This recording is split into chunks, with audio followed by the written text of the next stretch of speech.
Salut à tous et bienvenue dans le Triplex, le podcast qui va booster ta location courte durée, mais pas que. Aujourd'hui, je vous propose qu'on parle d'un sujet un petit peu coquin. Vas-y Maxime, mets le fouet. On va parler Love Room et comme vous l'avez entendu, je suis accompagné de Samy aujourd'hui. On parle Salut à tous. sujet. On voit que c'est un sujet vraiment qui prend de l'ampleur. D'ailleurs, il y a même des articles dans les grands médias nationaux, dans le Parisien pour pas le citer, qui parlent de cette nouvelle mode. Alors, je dirais pas une nouvelle mode. Non, mais c'est mis en avant. C'est mis en avant. Désolé, je te coupe, hein, mais bon, on a commencé l'épisode, voilà. Moi, je dirais pas que c'est une nouvelle mode. Il y a eu un gros boom des love rooms. Il y a un an et demi maintenant. Et maintenant, il y a beaucoup qui en ont. Et maintenant, on arrive comme de la location courte durée à de la concurrence. Là, on a de la concurrence qui se crée. Sur certaines villes, il y a encore des villes comme la mienne où on a peu de love room, mais dans certaines villes, il y en a beaucoup.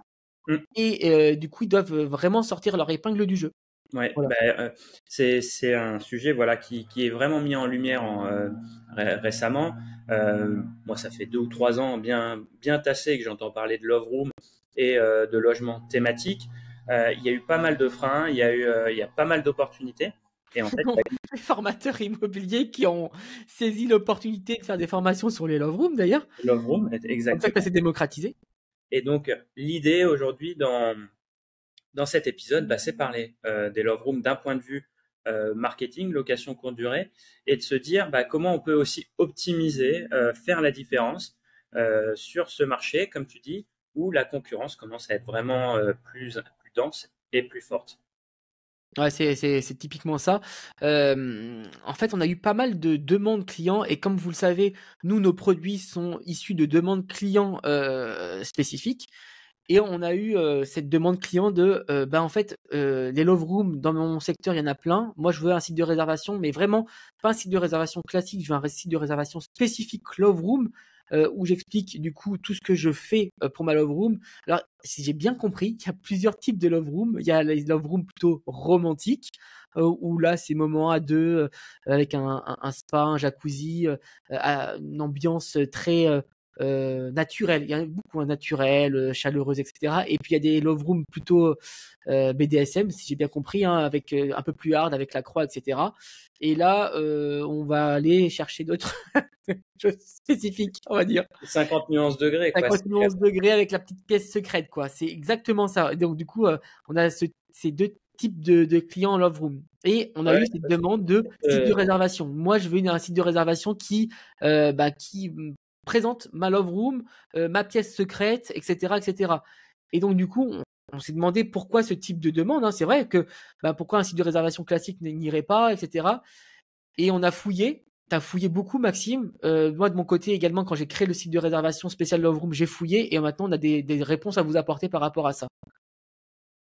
Donc, Maxime l'a coupé son micro parce qu'en fait, il y a un jardinier qui est en train de passer devant son bureau et qui fout un bordel monstre. Voilà, vous avez les coulisses du podcast. Et c'est pas grave, je vais en parler. Donc, alors. Il est parti. Théo. Ce qui est intéressant de voir aujourd'hui, c'est qu'en fait, il n'y a pas une typologie de love room, mais c'est comme il n'y a pas un Airbnb. En fait, il y a toute une palette de nuances. Il y en a qui vont faire du soft, il y en a qui vont aller beaucoup plus pousser le sujet. Après, nous, on s'est posé la question d'un point de vue marketing, comment en fait on va retranscrire ce positionnement et en fait, comment ces expériences-là, comment on peut retranscrire ce positionnement sur des plateformes comme Airbnb, Booking, qui sont extrêmement cadrées, sur lesquelles on n'a pas aucune marge de manœuvre, hormis changer les photos et le texte. Comment on peut faire vivre une expérience si spécifique sur des plateformes qui vont à la fois proposer une yourte, un appartement à côté d'une gare et une love room.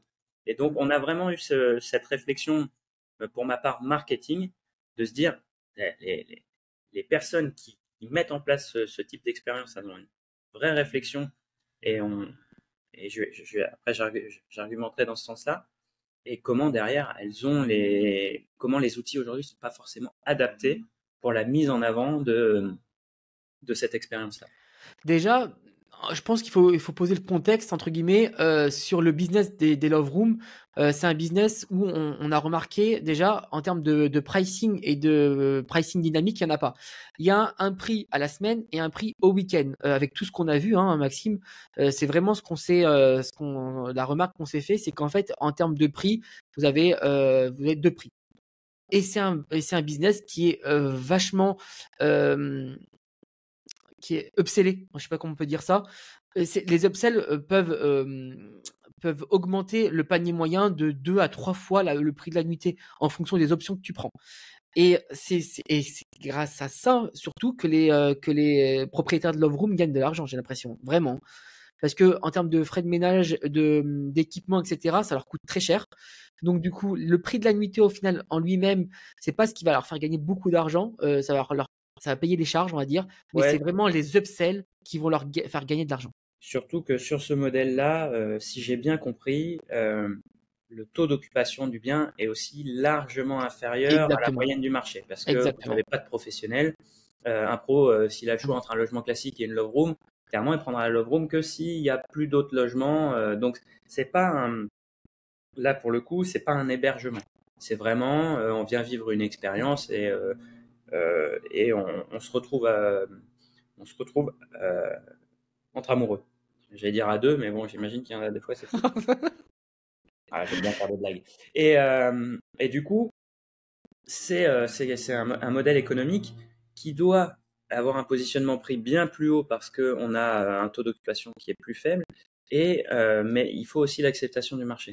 C'est-à-dire que si on se met à 3 ou 4 fois le prix d'une nuitée classique, bah déjà on rentre en concurrence avec les hôtels de luxe qui vont proposer des prestations de luxe, c'est-à-dire des piscines, des spas, des hammams.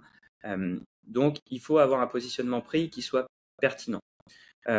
Ensuite, bah, il faut pouvoir aussi dégager de la rentabilité. Donc là, on va retrouver ce que tu disais, Samy, le côté, bah, je vais proposer des upsells pour faire monter mon panier moyen et donc augmenter ma rentabilité. Après, je voudrais juste apporter une petite nuance. Si j'ai bien compris le fonctionnement des Love Rooms aussi, ce qui permet de faire la différence malgré un positionnement prix haut, notamment avec les hôtels qui vont proposer spa, hammam, sauna, c'est qu'une Love Room qui va proposer ce type de prestations, un bain balnéo, un hammam, elle va proposer cette prestation de manière privée. C'est-à-dire que c'est directement dans le logement et on est sûr de croiser personne. C'est-à-dire qu'on ne va pas réserver un créneau d'une heure et non, on peut y aller quand on veut et on est sûr qu'on va croiser personne, on va pas se balader en peignoir dans un couloir et croiser le voisin de la chambre. Donc il y a aussi cette notion d'exclusivité qui est à mettre en avant, qui va permettre aussi de justifier un prix un peu plus élevé. Mais voilà, il faut arriver quand même à bien calibrer le truc. Et donc, c'est les upsells qui aujourd'hui vont pouvoir faire la différence dans cette typologie de marché. D'ailleurs, maintenant on peut parler des upsells. Qu'est-ce qu'on pourrait avoir comme upsell? On a fait une liste un peu exhaustive hein, d'upsells qu'on pourrait retrouver dans des love rooms. Est-ce que tu peux nous en donner quelques-uns et puis moi je compléterai également. Les upsells qui, d'après les retours qu'on a, fonctionnent le plus forcément, c'est les packs amoureux. C'est-à-dire on va mettre une petite bouteille de champagne. En fait, ce qui va agrémenter la soirée en termes de. On peut pas se faire striker sur YouTube, donc on va Non, utiliser des mots. Non, je parlais d'agrémenter soft, c'est-à-dire une bouteille de champagne, un bouquet de fleurs, des roses, des pétales de roses, pour le côté romantique. C'est vrai qu'après, il y a des packs un peu plus osés pour ceux qui le souhaitent. Et puis, ça dépend aussi le positionnement de la Love Room. Accessoires. Il y a les accessoires, mais il y a des trucs aussi beaucoup plus soft et plus classiques qui vont être, par exemple, des massages, faire venir des prestations, enfin des masseurs, des masseuses, faire venir, je sais pas, il y a, comme on le disait, la possibilité d'avoir des balnéos, hammam. Donc après, avoir, s'ils veulent, des huiles essentielles, des choses comme ça. En fait, c'est tous les trucs qui vont permettre de vivre, d'apporter un peu plus de valeur ajoutée. Et puis, il y a aussi quelque chose qu'il ne faut pas négliger. C'est pas parce qu'on parle de Love Room qu'on va parler de prestations romantiques. Mais par exemple, un pack repas pour le soir ou un pack petit déjeuner, c'est des choses qui marchent très bien aussi. Si j'avais pas le temps de faire à manger. Voilà. Peut-être pas le temps, mais pas envie. Donc ça, c'est des choses qui marchent bien. Et puis après, ça dépend aussi de la volonté de l'exploitant. de proposer ou non des upsells, parce que qui dit upsell dit gestion complémentaire. Mettre une bouteille de champagne dans un logement, ça veut dire que soit on s'est occupé avec les équipes de ménage, soit on a fait la démarche, on a quelqu'un qui vient s'occuper de ça. Un pack romantique, c'est pareil. Alors, On avait reçu Déborah. ouais, et par rapport à la bouteille de champagne, c'est important de le dire, c'est que vous pouvez pas vendre la bouteille de champagne toute seule. Attention, elle doit faire partie d'un pack, parce qu'en fait, si vous vendez la pack, la bouteille de champagne ou de vin toute seule, vous n'avez pas la licence qui va avec. Donc, du coup, vous pouvez vous faire interpellé par les services concernés. Voilà, je sais pas qui c'est qui s'occupe de ça d'ailleurs, mais c'est déjà arrivé à des connaissances. Donc, cette bouteille doit vraiment faire partie d'un pack spécifique, pack romantique par exemple. Voilà. Il y a, c'était, je parlais de l'épisode où on avait reçu Déborah qui nous parlait justement de ces romantic rooms et de toutes les actions qu'elle mettait en place. Par exemple, elle mettait en place s'il y avait un anniversaire, s'il y avait une occasion spéciale, elle allait mettre des ballons, des choses comme ça pour agrémenter. Ça aussi, ça peut faire partie d'upsell. Mais qui dit thématique spécifique, et on reviendra sur les aspects marketing, mais on a aussi gestion spécifique, c'est-à-dire, bien sûr, on pense au ménage, notamment dans les cas, Samy, parce que ça nous fait beaucoup rire, des love rooms les plus poussés, on va dire, les plus hard sur l'échelle de la love room, qui vont proposer des prestations assez spécifiques. On parlait de croix, de choses accessoires, d'accessoires qui pourraient être attachés. Ça nécessite des ménages spécifiques aussi pour conserver la confiance des T'imagines, clients. tu retrouves un poil.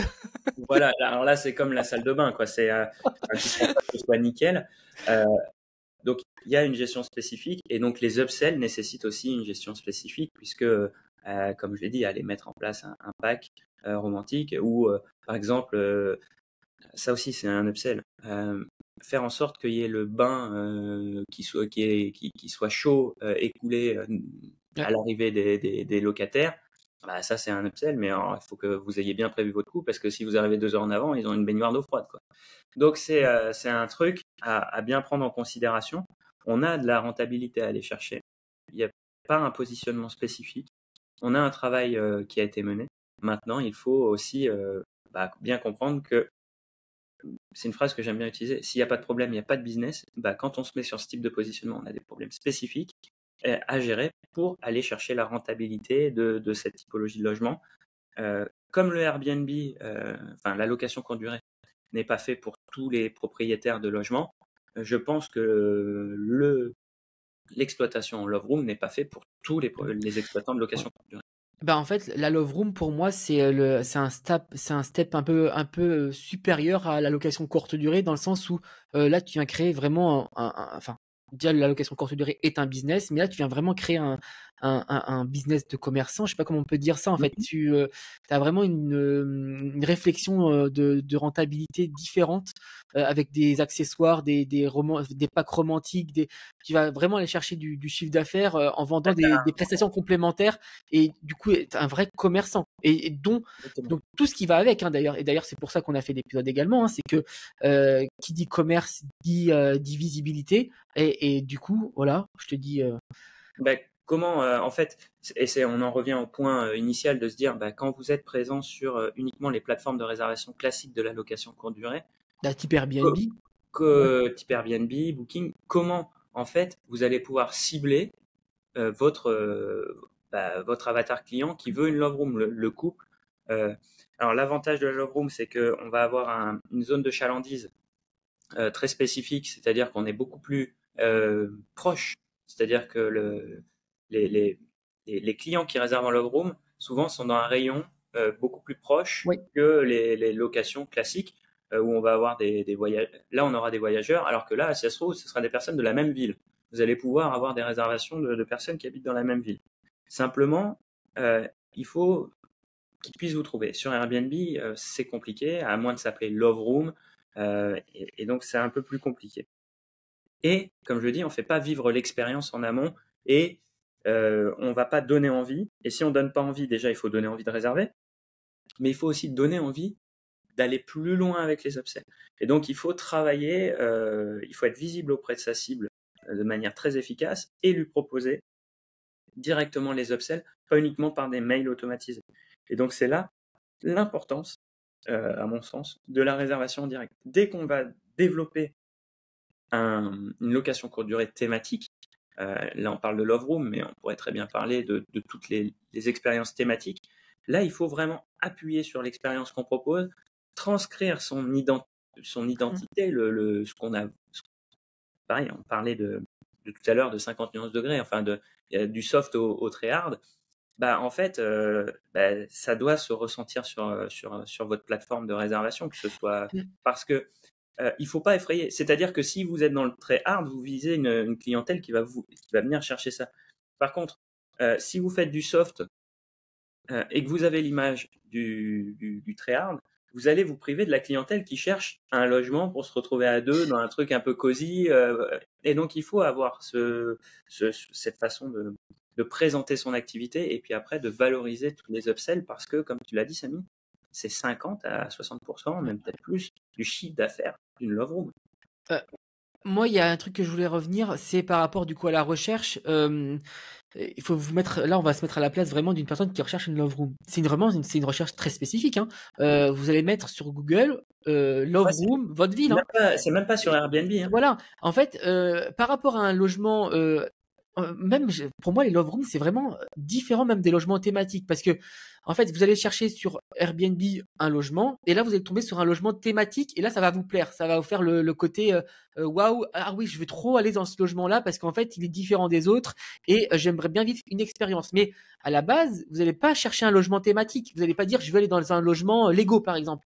Non, déjà sur Airbnb, si vous cherchez ça, vous n'allez pas trouver parce qu'en fait, le moteur de réservation n'est pas fait n'est pas conçu pour aller chercher des logements thématiques très spécifiques, genre Lego, par exemple.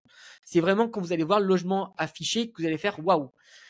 Une Love Room, complètement différent. Vous avez l'intention de louer une Love Room, donc du coup d'aller chercher sur Google ou sur des plateformes spécifiques, d'ailleurs on va en parler après, Love Room plus votre ville. C'est parce que vous voulez passer un moment romantique avec la personne de votre choix, qui peut être votre conjoint, votre conjointe, votre maîtresse. Ah, je l'ai dit, il fallait que je le dise. Ouais, je sais. Parce qu'il y en a beaucoup qui rigolent sur les love rooms parce qu'en fait, il y en a beaucoup qui nous disent en fait c'est pour les maîtresses et les amants, voilà. Pour les couples légitimes. Donc c'est vraiment une recherche spécifique. Et ça, c'est important. D'où la visibilité également que vous allez avoir sur les plateformes spécifiques au Love Room, parce qu'il existe des plateformes spécifiques au Love Room. Et Google, avec, comme on le dit tout le temps, un Google My Business qui s'appelle maintenant Google, ça a changé de nom. Les fiches d'établissement de Google. Fiches d'établissement Google, voilà.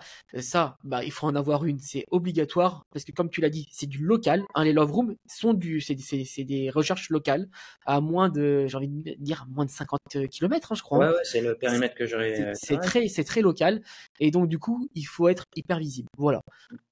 On parle peut-être des plateformes après. Une petite nuance par rapport à ce que tu viens de dire, effectivement, par rapport aux thématiques. Oui, effectivement, personne va rechercher un appartement Lego spécifiquement sur Google ou Airbnb. Là où je parlais de thématique, c'est vraiment pour les personnes qui vont avoir de la thématique très très très poussée. Cabane dans les arbres ou des trucs comme ça, par exemple. Exactement. Okay. De l'expérientiel. Expérientiel, ok. Et je pense notamment au logement que propose Mehdi, typiquement qu'on a reçu dans les premiers épisodes, où là on est dans des, par exemple, moi je l'assimile ça quasiment à de la Love Room, non pas par la cible, mais par l'expérience qu'on va faire vivre quand il propose, comment il avait appelé ça, c'est pas parc d'attraction, mais Luna Park. Luna Park, ouais. Où là il cible très spécifiquement une catégorie de clientèle qui va venir pour s'amuser parce qu'il y a des jeux d'arcade, il y a des billards, des flippers. Enfin voilà, c'est très très spécifique et clairement sur Airbnb, ce ne sera pas valorisé, tout comme la Love Room. Et donc la Love Room, il y a besoin de pouvoir toucher sa cible. Alors comme tu le dis, aujourd'hui, il y a un développement de sites un peu à l'ancienne. Des annuaires. Des annuaires, c'est complètement des annuaires. Qui ont connu la naissance d'Internet, c'était les annuaires.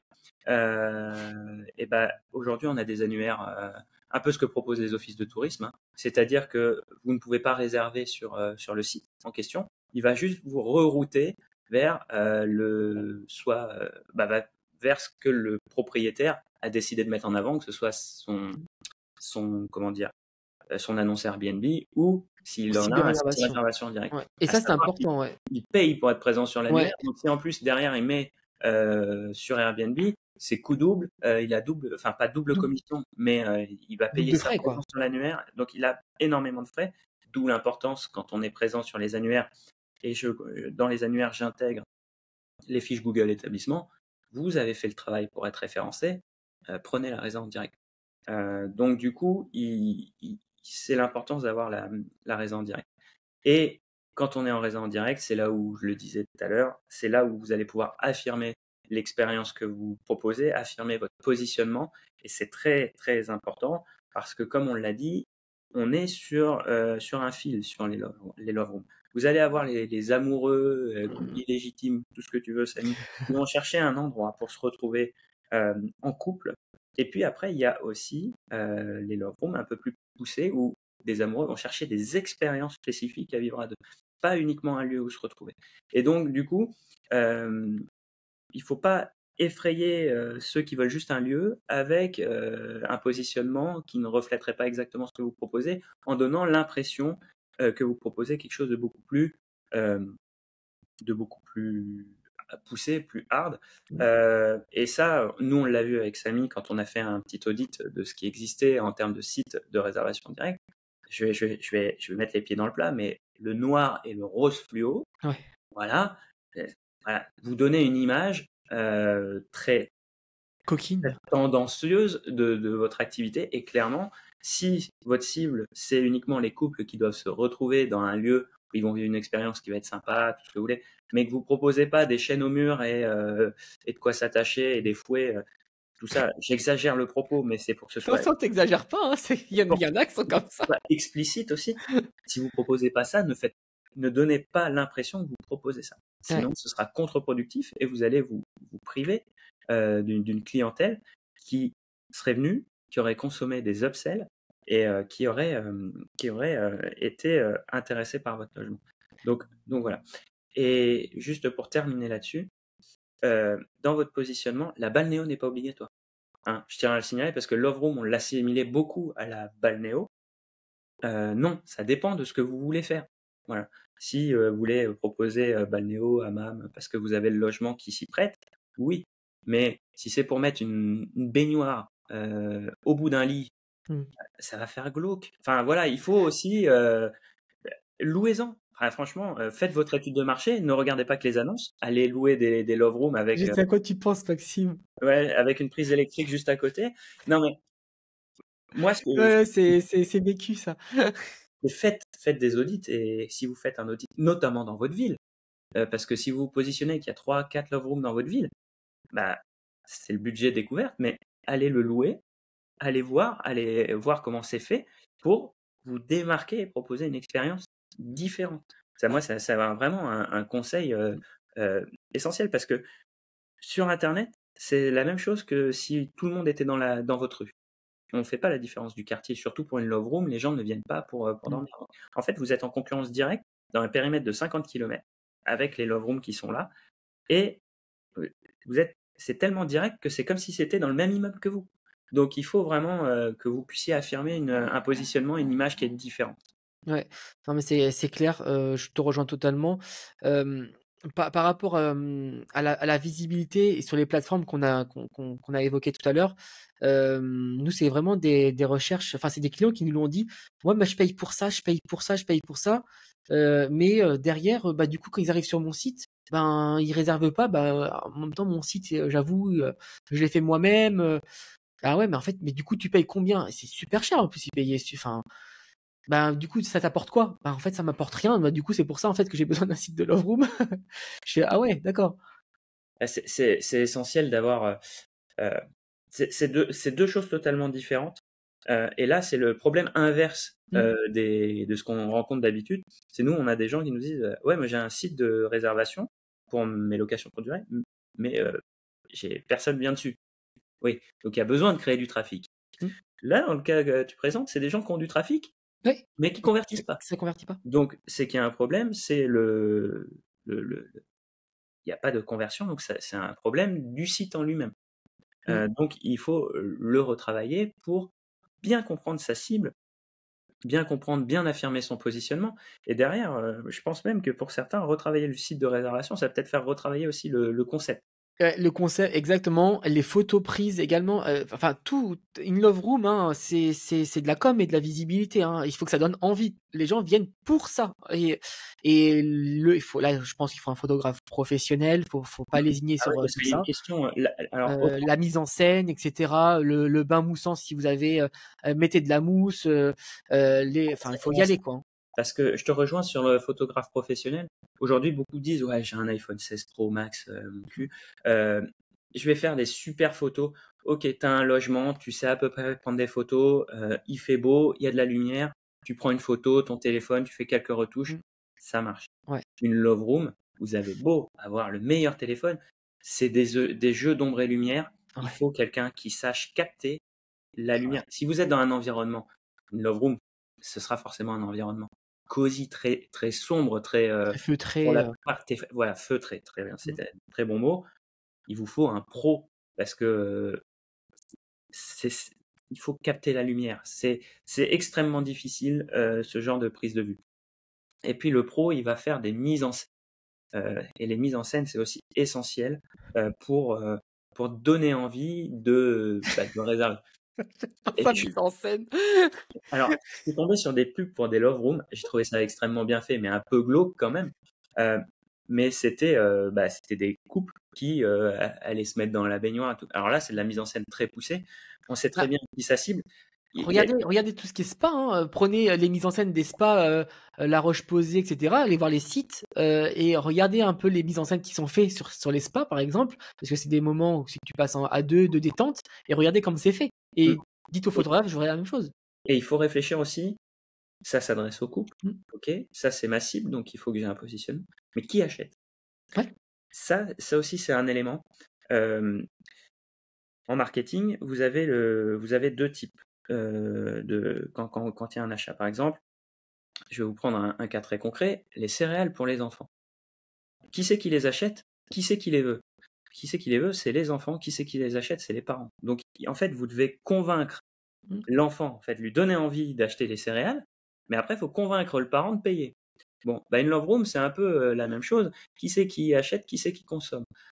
Et se dire, bah, en fait, si on constaté, par exemple, on va enfoncer une porte ouverte, c'est une donnée qui est pas vérifiée, mais si vous ciblez les hommes pour qu'ils réservent pour leur couple, vous Ce allez qui avoir est une ouais, démarche qui est un peu différente. ouais. Et là, typiquement, la pub dont je te parlais, le petit spot Instagram sur lequel j'étais tombé, c'était pertinemment pour cibler les hommes puisque Mmh. c'était une femme qui se faisait masser, dans la love room. Ah bah, on sait très bien comment fonctionne l'esprit masculin. Il va cliquer, il va dire: «Ah bah, c'est sympa et tout. Bon, maintenant, il faut que je le fasse accepter l'idée à ma femme», tu vois? Et donc du coup, il faut aussi Mmh. avoir, s'adresser aux 2. Il faut Que capter. ça, c'est important ce que tu dis parce qu'en fait, enfin, c'est souvent, les hommes qui enfin, c'est souvent, on n'a pas Ah, la ça donnée, reste mais vérifié, hein. c'est enfin, pour nous, c'est souvent les hommes qui réservent ce genre d'établissement du coup pour des moments romantiques. Après, je l'ai quand même vérifié dans les commentaires, hein, qui sont laissés sur Airbnb sur des différentes annonces et j'ai vu quand même que c'était pas mal des hommes qui Mmh. commentaient, parce que, ben, les femmes ont un c'est un peu compliqué pour elles d'être dans ces endroits-là. C'est pour ça qu'il faut quand même que ce soit, assez feutré, assez bien fait parce que, ça peut, il y a quelques femmes qui peuvent mal le prendre, hein, ça c'est clair, hein. Non, non et donc du coup, c'est tu vois, c'est le truc de se dire, il y a, celui qui qu'on va accrocher et celui qui va accepter l'achat. Mais je prends tu dis: «Bon, bah, là, ça va être les hommes», mais tu prends, le cas d'un couple et c'est, madame qui réserve pour faire une surprise, tu vois? Bah, c'est sûr que si, tu pas le bon positionnement et tout, elle va pas dire: «Ah non, mais j'ai pas envie de me retrouver dans un truc, glauquissime». En Mmh. fait, aujourd'hui, la love room, elle est sur un fil, heu, parce qu'il y a ce côté, qui peut être un peu glauque, du truc et donc c'est pour ça qu'il faut extrêmement bien travailler son image, extrêmement Ouais. bien travailler, son positionnement. On avait reçu Déborah, moi j'avais trouvé extrêmement intéressant ce qu'elle proposait parce que justement elle gommait tout cet aspect-là, qui est dû à des reportages qu'on a pu voir quand on était gamin ou tu vois, à l'époque où il parlait. Et donc, et de se dire, non, mais voilà, on est des professionnels, on propose un hébergement pro avec un positionnement qui est très spécifique et avec des prestations qui sont très spécifiques. Mais derrière, on n'est pas. Alors, j'ai pas envie qu'on se fasse striker sur Une YouTube ou boîte à quelque chose, c'est ça? voilà. Et du coup, c'est rassuré aussi parce qu'on sait très bien quand les gens prennent une location courte durée, un hôtel, choses comme ça, ils viennent dormir, mais pas que. Les couples qui prennent ça, ça me fait penser toujours à ce commentaire Ces commentaires. incroyable qu'on avait eu sur YouTube d'une personne qui voulait mettre dans son règlement intérieur qu'elle interdisait tous les rapports sexuels dans son logement. Et ça nous avait fait beaucoup Ah oui, rire à l'époque, ouais. parce qu'on sait très bien que derrière, les gens qui réservent des logements, ils viennent pas que dormir. Donc, une love room, par contre, c'est dans le nom. Donc, c'est là où on va toucher une corde sensible et que tout le monde n'est pas aussi OK avec ça. Et donc, du coup, il y a un travail de positionnement Et à bien retravailler. ouais. Et dans ce travail de positionnement, j'ai envie de dire, il faut le travailler dès le début. C'est même avant les travaux et avant même l'architecture de l'appartement, etc. C'est qu'est-ce que je veux proposer, quelle est ma cible, et en fonction du coup de votre positionnement et de votre de ce que vous avez fait, le benchmark, etc. C'est toute une étude également de marché par rapport à votre concurrence et tout. Du coup, tout ça va ressortir dans le logement. Donc après, avec l'architecte, si vous faites appel à un architecte, etc., ce que je vous conseille pour ce genre d'établissement. Et ensuite, après, sur votre communication pour la valorisation. Vraiment, encore une fois, c'est vraiment un business à part entière.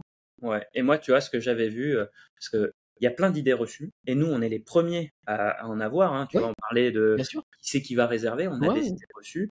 Ces idées reçues, il faut les casser, mais il faut bien en avoir conscience aussi, parce que tu vois, les idées reçues, ça veut dire qu'il y en a beaucoup qui les ont.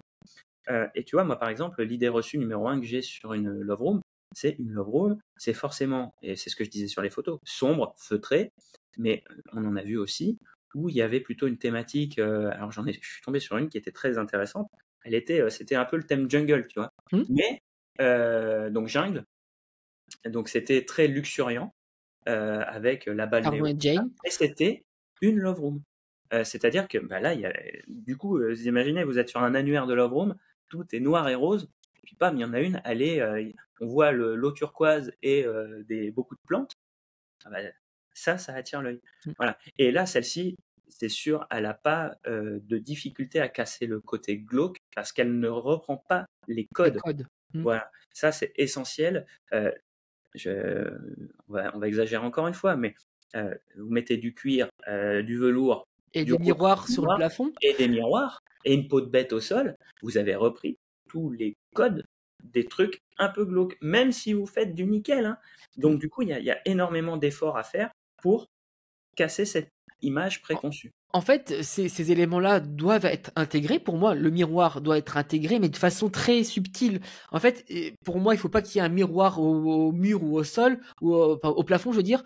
Il faut que ça soit un espèce de jeu un jeu de lumière avec, je sais pas, un miroir quelque part en fait, enfin, toute une ambiance qui est très spécifique, et qui soit même pas un miroir des fois, mais qui nous permet qui permet de refléter ce qu'il y a sur le lit, voilà, de façon très très subtile en fait. Et tout doit être très subtil dans une love room pour qu'elle soit classe et en même temps qu'elle est, voilà. Et encore, là, tu vois, là, c'est quand on parlait tu sais, du positionnement qui peut être, tu vois, du soft au très hard.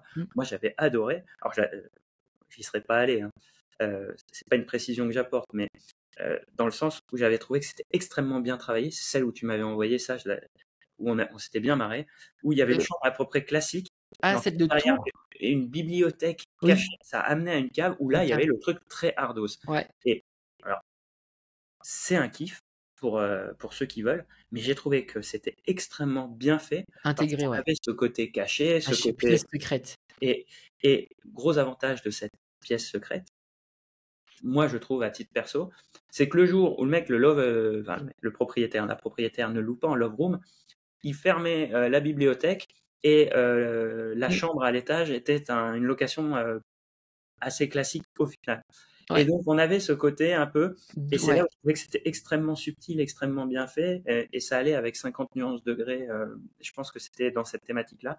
C'est qu'il y avait l'apparence très classique, pour ceux qui ont lu le livre ou vu le film, euh, du, du businessman à l'étage, et tu rentrais dans une partie secrète du logement et donc de sa personnalité en descendant la cave. Et là, je trouvais que c'était extrêmement bien fait, Ouais. même si on n'avait pas le côté glauque, même si on était sur le côté très hard de la Love Room. Et je trouvais que ça, bah voilà, en termes marketing, moi, je trouvais que c'était hyper Hyper pertinent, intéressant. Ouais. parce que là, on ciblait typiquement on savait à qui on s'adressait, et c'était bien fait, et ça offrait aussi l'avantage de, bon, bah, quand en semaine j'ai personne qui vient prendre la Love Room, je ferme la bibliothèque, je mets que la chambre, et, je trouvais ça hyper pertinent, hyper pointu. Alors que si vous voulez être dans un entre-deux, à mettre du cuir, du velours et tout, bah là, en fait, tout le reste du temps, bah, vous attirez que cette. Il y a pas. Et je pense que l'avenir de la Love Room, c'est arriver à switcher, tu vois, Ouais. En fonction du coup des cibles. Ouais. Non, je suis complètement d'accord. C'est très pertinent. Mais Euh, c'est un modèle économique très spécifique qui est beaucoup moins souple que la location courte durée classique. Parce que la location courte durée classique, le rebond, c'est toujours de se dire, bon, bah, je peux repasser en location meublée à longue durée.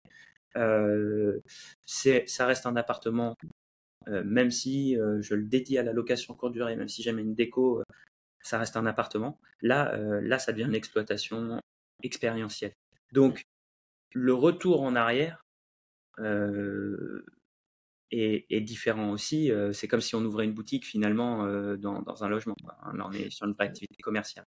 Bah, ça me fait penser un peu à l'immeuble que j'ai visité hier, que je suis en recherche d'un immeuble pour moi, et il y avait un appartement qui se prêtait vachement à ce type d'expérience, comme tu le disais, avec du coup un appartement classique, voilà, à refaire bien entendu. Et en fait, on avait une petite dépendance qui était assez grande, et en fait, je me suis dit, dans mon secteur, en plus, j'en ai pas, il y en a une qui fonctionne bien, j'ai vu les stats, mais je n'ai pas plus que ça, donc de faire un logement de ce type-là, avec cette petite cabane en fait qu'on pourrait transformer en espèce d'espace coquin, il faut dire, voilà. Ça pourrait être intéressant. Bon, l'immeuble est trop cher pour le moment, mais c'est un travail de négociation après. Mais j'imagine très très bien en fait cet espace pour ça. Mais, moi je trouve que on parlait d'expérience dans le podcast, dans un épisode précédent. Moi je trouve que la Love Room, c'est vraiment le truc qui est poussé au bout. Et donc du coup, si on pousse un projet au bout, il faut maîtriser tout le parcours client, et de la captation ouais, à leur revoir, du bonjour au revoir. Et ça passe aussi par avoir son propre canal de vente, à avoir sa propre distribution d'upsell, euh, en fait, d'aller chercher la rentabilité partout où elle est. Je vais prendre le cas d'un cinéma, par exemple, parce que les upsells, ça me fait forcément penser au cinéma. Je ne sais plus en termes de rentabilité, mais je crois que la confiserie rapporte autant que les films. Ouais, bah ça m'étonne pas. Et on parle pas de chiffre d'affaires, là, on parle de rentabilité, on parle Mm. de marge dégagée. Euh, un cinéma ne se verrait pas aller vendre ses places sur une autre plateforme et puis après ne pas avoir la main sur les upsells à vendre. Non, parce qu'ils savent que derrière, la rentabilité, elle se fait à la confiserie. Et bah vous, ça doit être la même réflexion qu'il faut porter sur la Love Room. Et tout ça, ça vient d'une réflexion de base. C'est quel positionnement j'adopte dès le départ pour mon projet, qui je cible, et après, ça vient du comment je le mets en place, comment je le déploie.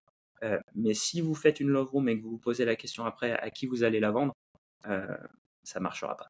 Enfin, Mm. sauf hasard chanceux. Mm. Mais voilà, il y a de grandes chances que bah, vous ayez tapé à côté parce que bah, c'est pas adapté. Voilà. Donc, bah, du coup, ça va nous faire venir sur le site qu'on a créé, hein, du coup, pour les Love Rooms et ces upsells. Ce qui est important, les upsells, ils sont souvent vendus, ben, si on passe par Airbnb, par d'autres plateformes, ils sont vendus après. C'est plus sur le moment, en fait, de l'achat.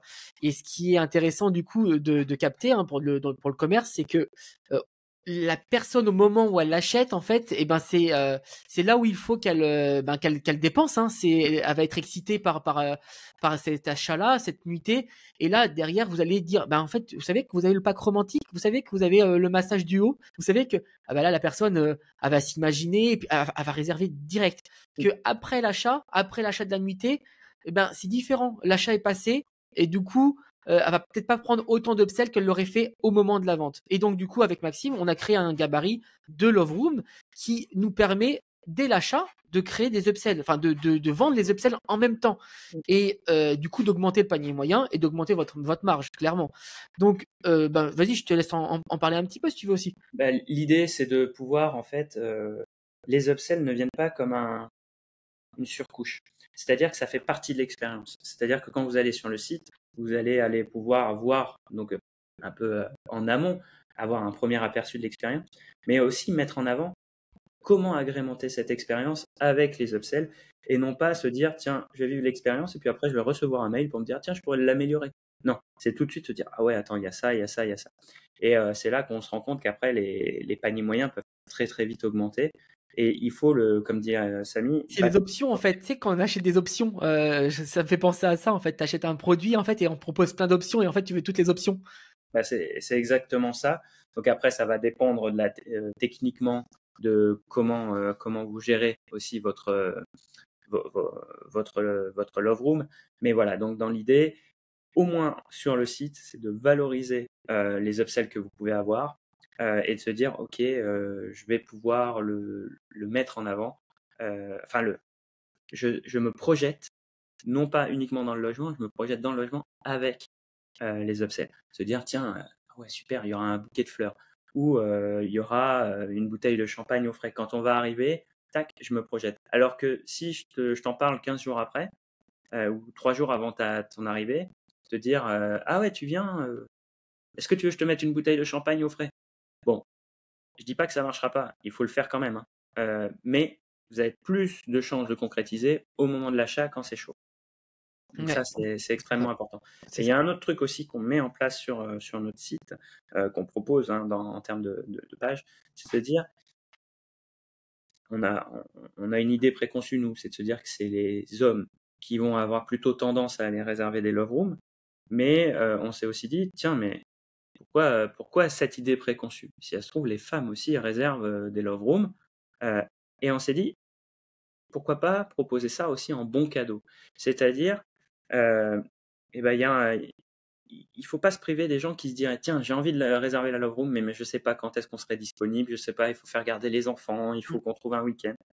Et ben là, vous, au moins, et ben ça permet d'offrir un cadeau, de se dire, tiens, bon, je nous ai réservé un truc, je sais pas quand est-ce que ce sera, mais voilà, j'ai réservé une nuit, c'est ce que vous propose, comment on va dire, les chèques cadeaux que vous allez acheter à droite à gauche. Bon, bah là, l'idée, c'est de vous pouvoir proposer la même chose parce que il faudrait pas se freiner sur une vente, sur quelqu'un qui est chaud mais qui n'aurait pas encore déterminé la date parce qu'il Ouais. a des problématiques perso à résoudre avant.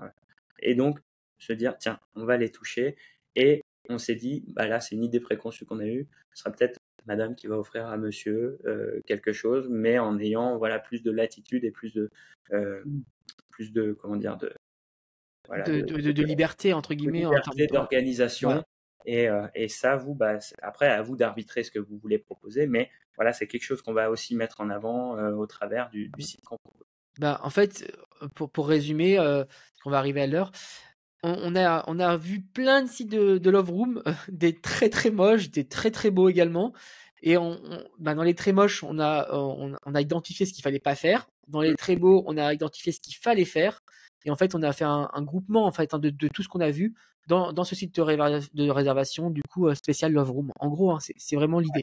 Et ce qu'on a noté aussi, c'est que des sites de Love Room très très moches, il y en a beaucoup beaucoup plus que Oui. des sites beaux, et qu'aujourd'hui, on peut clairement faire la différence avec des solutions simples comme nous on est en capacité de proposer, parce que le marché, bien sûr, il a pris de l'ampleur, mais il s'est pas encore professionnalisé assez.